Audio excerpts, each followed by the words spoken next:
يا حامل القرآن قد خصك الرحمن بالفضل أعوذ بالله من الشيطان الرجيم بسم الله الرحمن الرحیم. درس امروزه مد و خیل‌های آن. مد طبیعی. سوال: مد چیست؟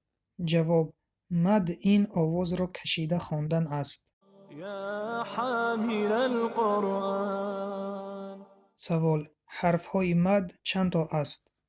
جواب: 3 تا. یکم: واو بی حرکت اگر پیش از واو یگان حرف با ضمه باشد. دوم: الف اگر پیش از الف یگان حرف با فتحه باشد. سیوم: حرف یا اگر پیش از حرف یا یگان حرف با کسره باشد. مثال: یقول، قیل، قال. ببینید پیش از حرف واو ضمه است و پیش از حرف الف فتحه و پیش از حرف یا کسره است و هر سه این حرف بی حرکت هستند. چون اگر این حرف ها حرکت می داشتند حرف مد شده نمی توانستند. مثال: اگر واو الف یا با حرکت باشد چنین خوانده می شود: و ا یا که و او یو.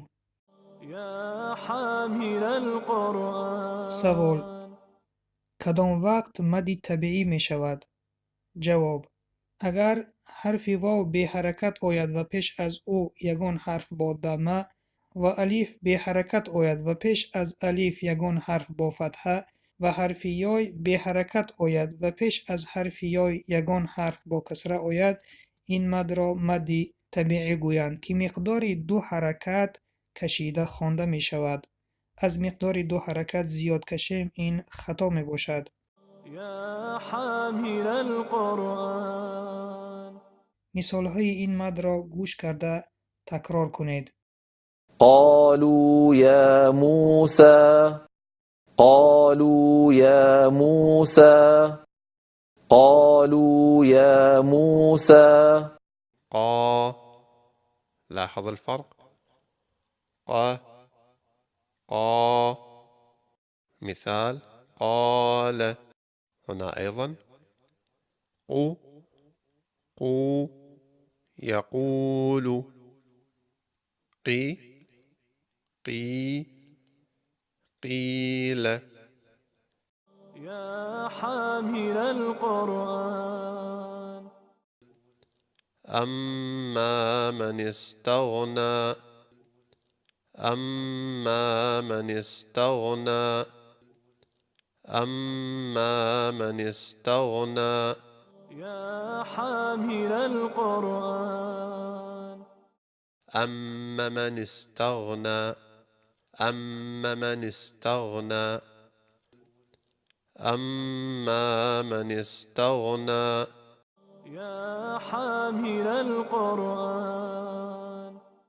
وأملي لهم إن كيدي متين وأملي لهم إن كيدي متين وأملي لهم إن كيدي متين. يا حامل القرآن. وأملي لهم وأملي لهم وأملي لهم وأملي لهم إن كيدي متين.